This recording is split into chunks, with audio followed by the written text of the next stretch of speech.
8 reads, Give, and it shall be given unto you. Good measure, pressed down, shaken together, and running over, shall men give into your bosom. For with the same measure that ye meet, withal it shall be measured to you again.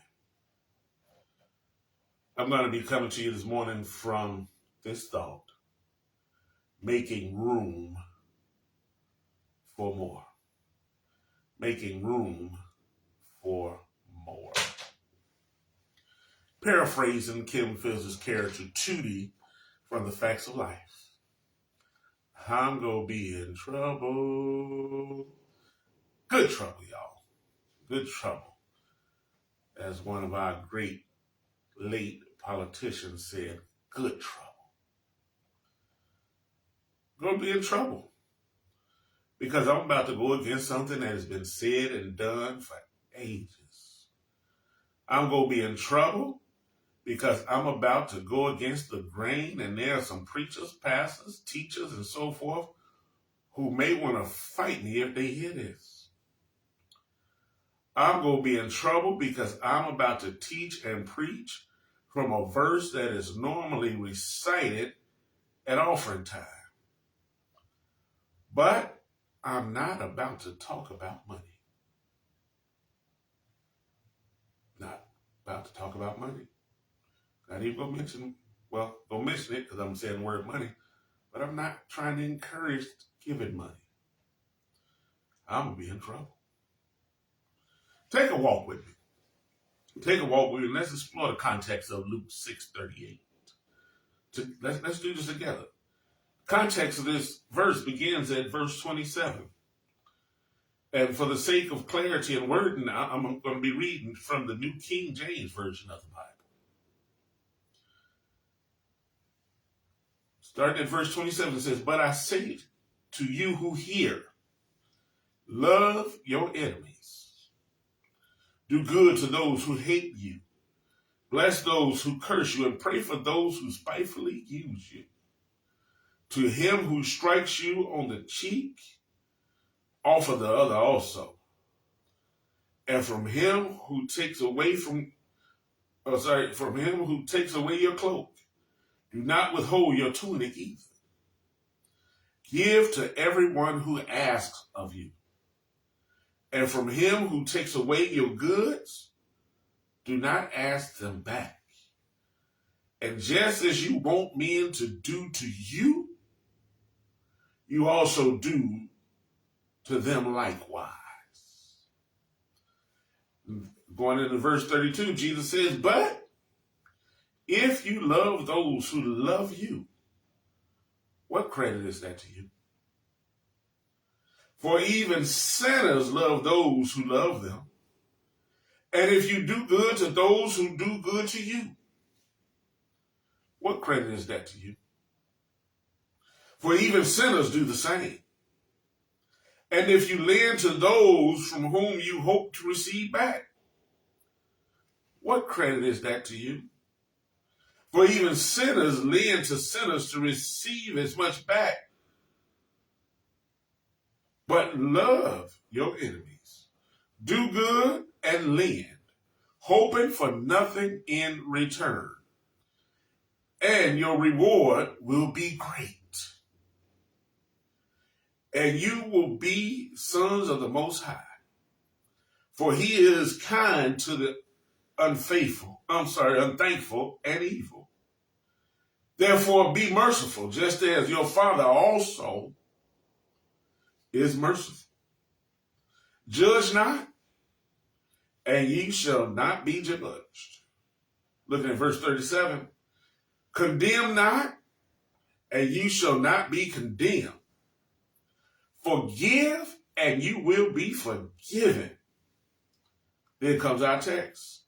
Give, and it shall be given unto you. Good measure, pressed down, and shaken together, and running over will be put into your bosom. For with the same measure that you use, it will be measured back to you. My brothers and sisters, This verse has nothing to do with money. I just read you the context. You walked with me through the context, and you see Jesus never mentioned giving money. He said lend, but you can lend a hand. You can lend things other than money.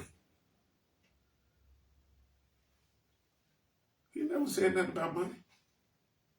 Now, don't fight me, y'all. Don't fight me. I ain't no prayer book. None of us been prayer books throughout the ages. But pray on it. I'm just saying pray on it. In our context, which sets the backdrop for our text, Jesus talks about giving love. Jesus talks about showing compassion. Jesus talks about being merciful.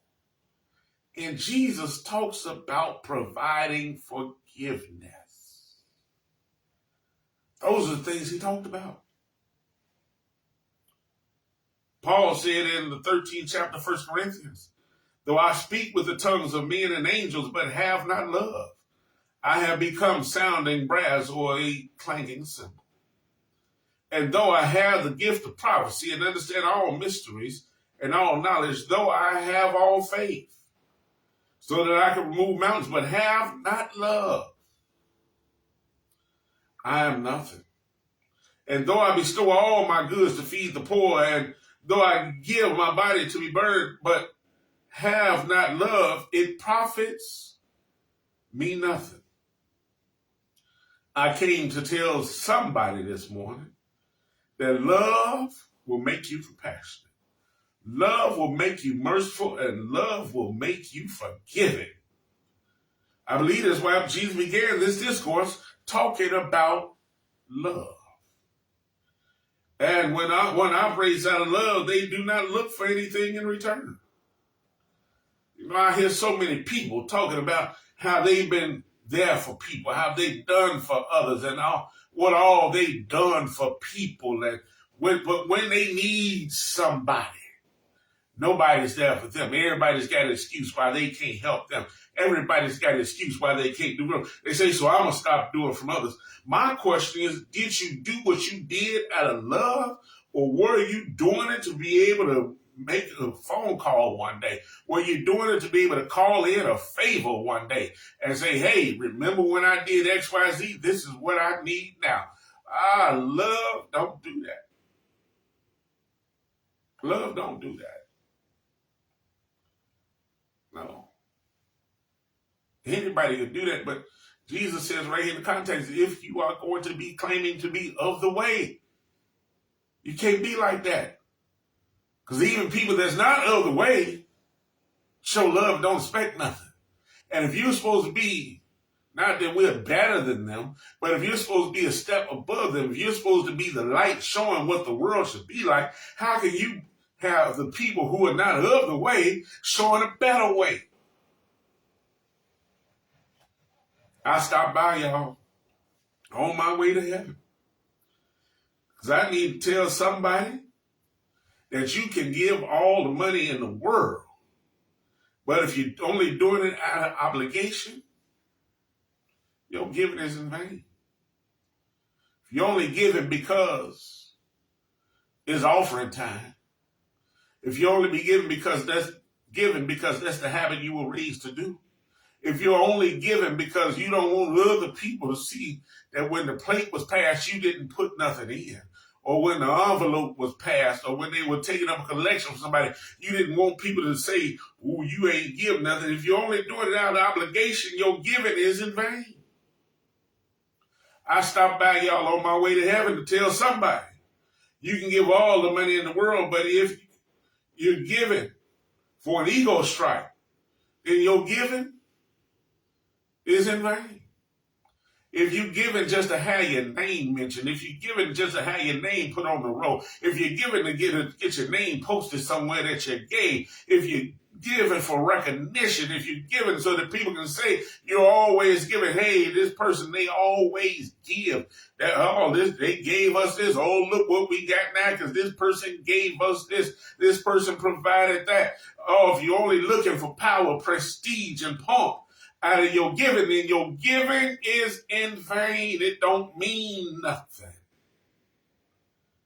My brothers and sisters, I want you to know that if you're giving, you can give all the money in the world. But if you do it and looking for something in return, your giving is in vain. If you're only giving because you say, well, if I give, it's going to be given back to me. If I give, it'll come back. I'm going to get blessed for giving. If you only giving because you looking for what you can get back, your giving means nothing. It is profitless. It is nothing. It is in vain. My God, I don't know about your God, but my God does not do quid pro quo, this for that. And you can't juice my God. Y'all know what a juice man is. There have been people, y'all, I know none of y'all, but there have been people who tried to juice God. They figure if I give so much, I'm going to get so much in return with interest. You can't be the juice man to God.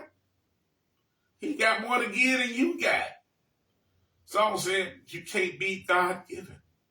No matter how hard you try. So how you go give and then say, hey, well, I'm looking for this back. This is what I'm looking for back.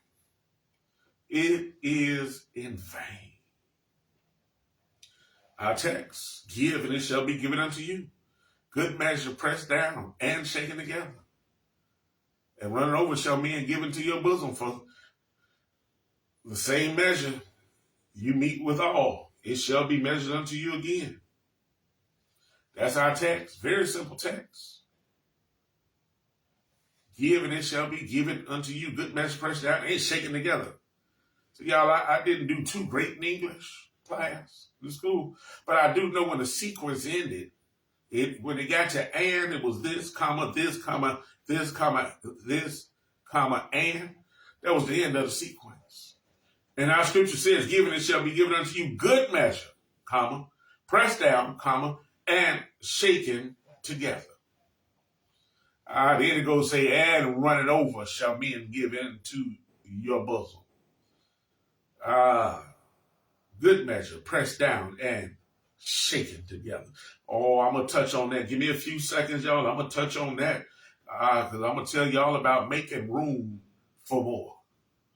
That's how God gives. He gives, but then he makes room for more. He don't just fill it up. He makes room for more. But I want you to know, y'all, I want to give a warning before I move on. However you give, it's how it's going to come back to you. What you put out will come back to you, good, bad, or indifferent. So don't be out there giving people hell. Then wonder why you catching hell. What you put out will come back to you. Now, before I end my little Easter speech, y'all, let me tell y'all, I said I was going to hit it. Good measure pressed down and shaken together. And I'm going to tell y'all about the time I went up to a farm with my granny. I was probably about 10, 11, and somewhere in there, give or take 10 years old. We drove up to Waukegan early one Saturday morning to meet up with my Aunt Lou, Uncle George. Then we went on up to a farm in Wisconsin. Chicago to Waukegan, Waukegan to Wisconsin. Just kept on up the line. I grew up in the country, little country boy. But I never worked in the fields. I never picked anything. It's my first time out there. We got out there and they handed me a bushel basket. Told me, yeah, pick these greens. All I got to do is pick the greens. Take them, pull them off the stalk, put them in the basket. That's what I'm doing. That's my job. Pick the greens.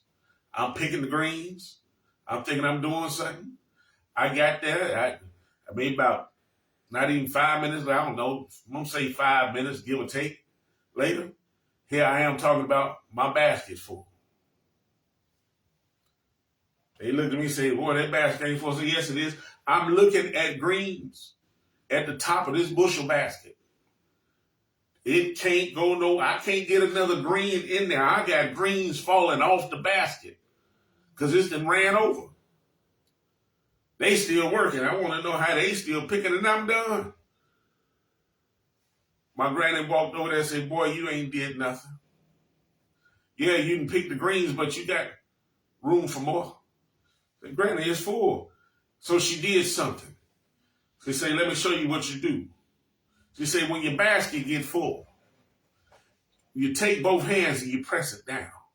Then you shake it up.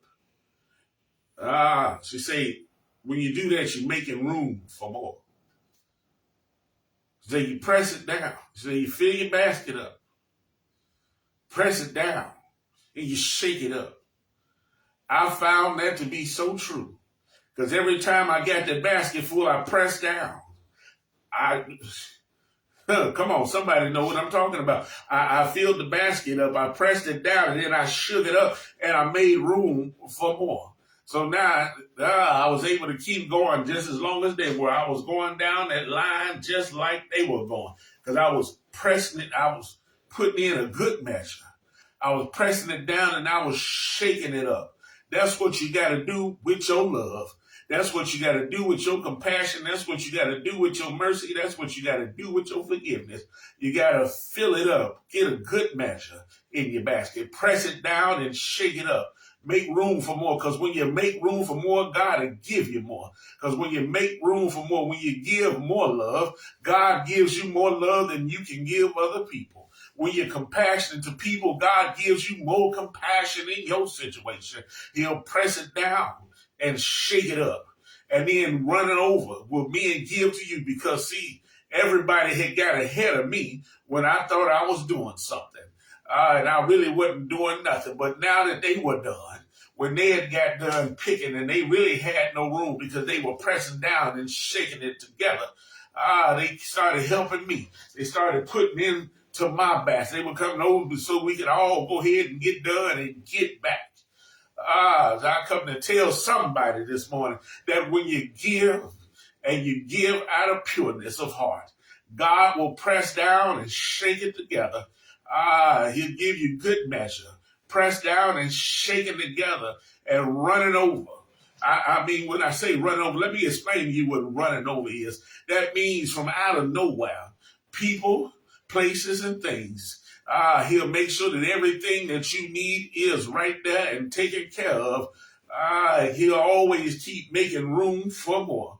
That's why Galatians 6:7 says, be not deceived. God is not mocked. Whatsoever a man sows, he shall also reap. Because God is a harvesting God. God knows what it is to harvest. And in the New King James Version, that verse says, don't be misled. You cannot mock the justice of God. You will always harvest what you plant.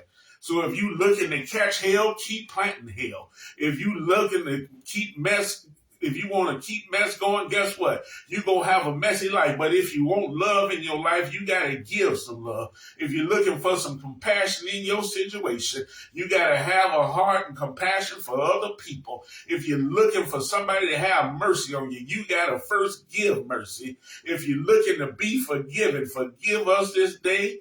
Oh, Lord. Come on, y'all know what the prayer says. It says, forgive us as we forgive those. If you want God to do it to you, then you got to do it to others. Because, see, as long as your basket is full to the brim, as long as you got love that you just holding on to, as long as you got happiness that you keep it to yourself, as long as you got peace that you keep it to yourself. You said, I ain't got no peace. Where's my happiness? Where is my joy?